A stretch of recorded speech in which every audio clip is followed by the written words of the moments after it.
Hey guys, welcome back to the channel. So most of you who are already following us, they know that we left Toronto and we moved to Calgary in the month of September this year. And I was reading the stats that the population of Alberta is increasing, and it's not just because of the interprovincial move, but even the international immigration has increased a lot. That means that the people who are moving to Canada for the first time, they are also choosing Alberta as their preferred province. So yeah, the province of Alberta is becoming popular, and there are many reasons why people are choosing Alberta, but one of the primary reasons is the cost of living. And in this video, we will discuss our cost of living in Calgary and is there a big difference. So my name is Tanu. And I'm Nishant. And let's get started.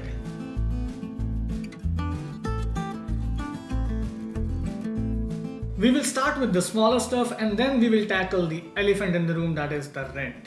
So first let's talk about groceries. So honestly speaking, in groceries there is not much of a difference. Like a few things might be a little cheaper in Calgary and a few things might be a little cheaper in Toronto.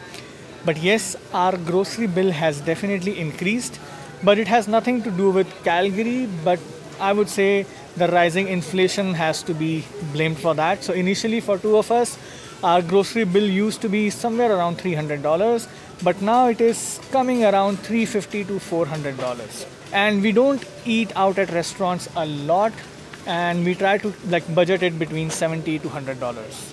Now let's talk about the internet. So back in Toronto, we were paying $67 per month, and here in Calgary, we will be paying $60 per month.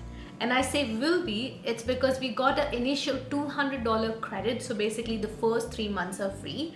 And it's all because of one of the subscribers who was working at Shaw who got us this sweet deal. And yes, so we are using Shaw.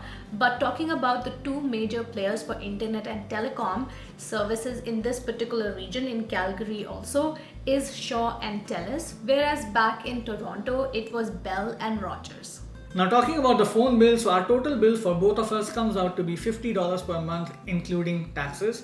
So Tanu has a $25 plan which has a 3 GB of data along with unlimited calling, and I got a $10 plan which does not have any data but it still has unlimited calling, and I top it up with 1 GB of data for extra $10 which is valid for 90 days. So the reason we both did not go for big data plans is because we realized that we don't use a lot of phone data as we both are working from home and we use home Wi-Fi mostly. The only place I would say where we use our phone data is basically for the GPS navigation, and that that generally does not use a lot of phone data. And also one interesting thing about Calgary, specifically the downtown area, is that Shaw has their free public Wi-Fi available which you can use for basic browsing or even GPS navigation, and it gives a decent speed of 60 Mbps at some places as I tested myself. So if you are in downtown Calgary, you may never have to use your phone data. So yeah, in conclusion, our phone bill for both of us comes out to be $50 per month in Calgary while we were paying $80 per month in Toronto. Talking about TV subscriptions, so back in Toronto, we just had Netflix, which costs about $17 per month. But we actually got bored with it with the limited content that it had. So when we moved here, we switched to IPTV, which is like a set-top box. And it includes a lot of channels from all around the world, and that includes Indian channels. Plus, you can also watch various English and Hindi and various other language-based movies and web series, which might be currently streaming on various platforms. So we believe it's a great deal, and that too at a cost of just $10 per month. Now comes the electricity, or as the Canadians call it, the hydro. So again, there is not much of a difference because in Toronto we were paying close to $50 per month, and even in Calgary our bill is coming around to be $50 per month. But yes, when you are renting, then you also have to pay the tenant insurance, which is definitely costlier in Calgary as compared to Toronto. Because in Toronto, we were paying $15 per month, but in Calgary, we are paying $32 per month. Though the tenant insurance depends on various other factors such as the area that you are living in or the building that you are living in, etc. But still, I feel that it is definitely costlier in Calgary as compared to Toronto. And when we are talking about the tenant insurance, so let's talk about the car insurance premium as well, because yes, we did buy our first car in Canada just after we landed in Calgary. And so if you haven't watched those videos, please do give it a watch. The links will be in the description box as well. And so our car insurance premium is basically $257 per month, which is way cheaper as compared to the quotes that we were getting in Toronto, which was close to around $400 per month for the first time driver in Canada.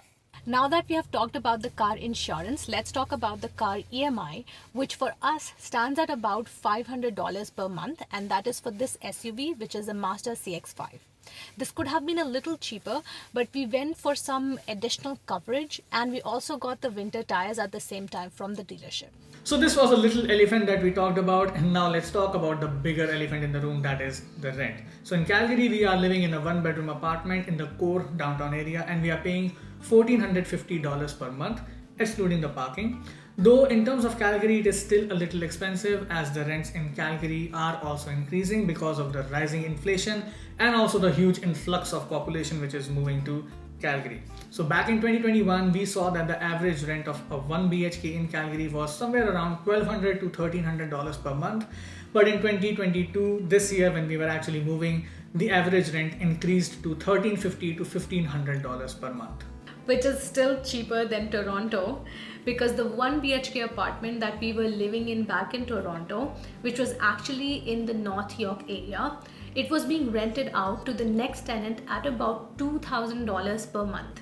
And this is even after the location, North York location, is about 45 minutes away from downtown Toronto.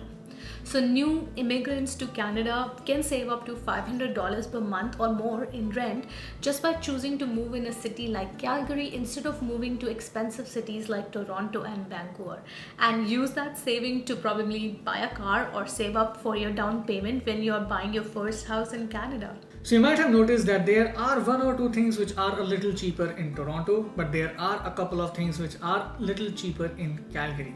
But the major difference that you would notice would be in the rent or the housing cost, and in any of your big purchases like car, laptop, etc., as you would be paying just the 5% GST in Calgary as compared to 13% in Toronto. We really wish we had this awareness about the city of Calgary when we first moved to Canada back in 2019. But unfortunately, like most other people, the only cities we knew about were Toronto and Vancouver. But anyways, so this was our cost of living. If you missed out on anything, then please leave your questions in the comment box below and we'll try to answer your questions. So that's all for today, guys. Don't forget to like this video and subscribe to our channel, and we'll see you in our next video. Till then, take care and stay safe.